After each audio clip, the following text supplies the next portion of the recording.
और अब बात करेंगे राज्यसभा में दिखेंगी सोनिया, लेकिन एक छोटे से ब्रेक के बाद।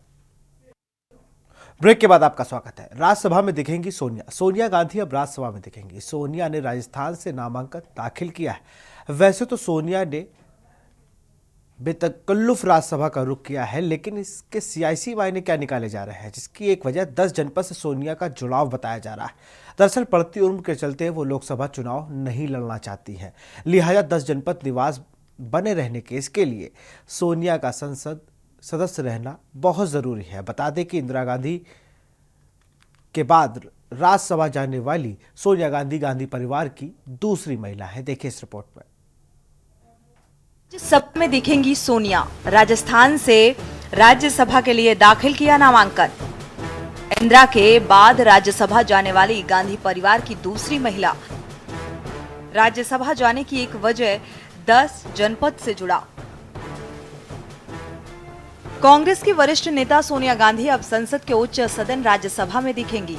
कांग्रेस ने पार्टी की पूर्व अध्यक्ष सोनिया गांधी को राज्यसभा के जरिए संसद भेजने का फैसला किया है। सोनिया अभी उत्तर प्रदेश के रायबरेली से सांसद हैं, लेकिन अगले आम चुनाव 2024 से पहले पार्टी ने सोनिया को राजस्थान से राज्यसभा भेजने का फैसला किया है। उन्होंने बुधवार को राजस्थान से राज्यसभा के लिए अपना नामांकन दाखिल किया।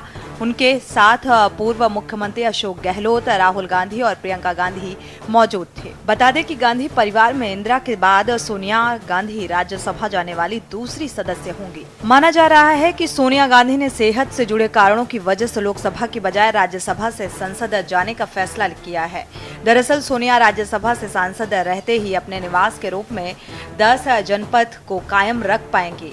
बता दें कि 10 जनपद में सोनिया गांधी लगभग 35 सालों से रहती आ रही हैं। राजीव गांधी साल 1989 में बतौर नेता प्रतिपक्ष के रूप में 10 जनपद में आए थे और सोनिया तभी से यहाँ रह रही हैं। सोनिया गांधी जी का राजस्थान रिश्ता जो है बहुत पुराना है। मुझे याद है जब राजीव गांधी जी प्रधानमंत्री बने थे, प्रधानमंत्री बनते ही जो दौरे उन्होंने शुरू किए आदिवासी क्षेत्रों में, उस वक्त भी वो उनके साथ रही थी। आज ये खबर पूरे देश में दुनिया में जाएगी कि सोनिया गांधी जी जो महान नेता देश की, वो उन्होंने राज्यसभा में राजस्थान से जाने का चयन किया है। तो आप सोच सकते हो राजस्थान की चर्चा देश की दुनिया में होगी आज।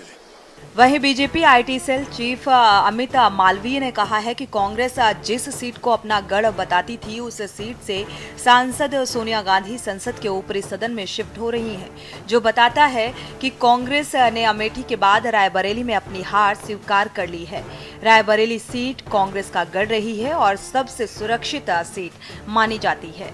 साल 2014 और 2019 के लोकसभा चुनाव मोदी लहर के बावजूद बीजेपी इस सीट पर जीत हासिल नहीं कर पाई।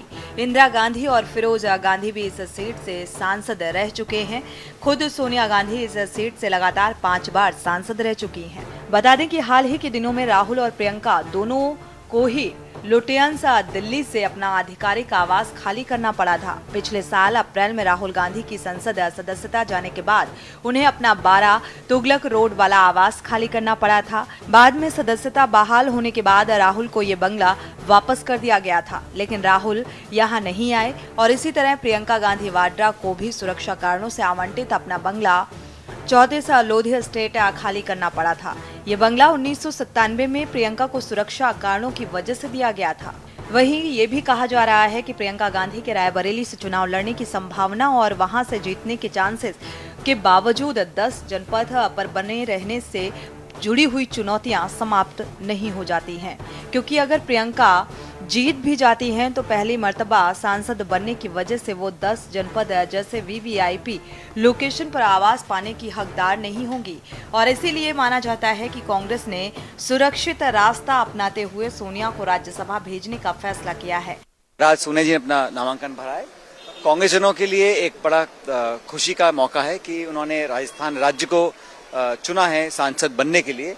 लगभग 25 साल तक वो लोकसभा की सांसद रहीं और अब राज्यसभा जा रही राजस्थान से, हम सबके लिए खुशी की बात है। इससे कार्यकर्ताओं में ऊर्जा का संचार होगा और क्योंकि लोकसभा चुनाव बहुत जल्द आने वाले हैं, उसका मैं समझता हूँ एक सकारात्मक प्रभाव पड़ेगा प्रदेश में भी और कार्यकर्ताओं के ऊपर भी। बता दें कि 10 जनपद रोड पर स्थित एक सरकारी आवास है।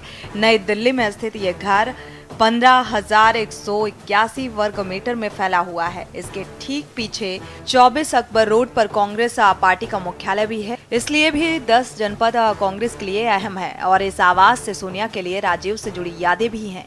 10 जनपद 1975 के आपातकाल के दौरान यूथ कांग्रेस का कार्यालय हुआ करता था, जब अंबिका सोनी इसकी अध्यक्ष थी और संजय गांधी इसके संरक्षक थे। 1977 की कांग्रेस की हार के झटके बहुत बड़े थे, तब यूथ कांग्रेस के ऑफिस को बंद कर दिया गया। कई वर्षों के बाद ये कार्यालय राजेंद्र प्रसाद रोड में खुला। स्पेशल डेस्क के न्यूज इंडिया। फिलहाल स्पेशल रिपोर्ट में इतना ही। देखते रहिए के न्यूज इंडिया। नमस्कार।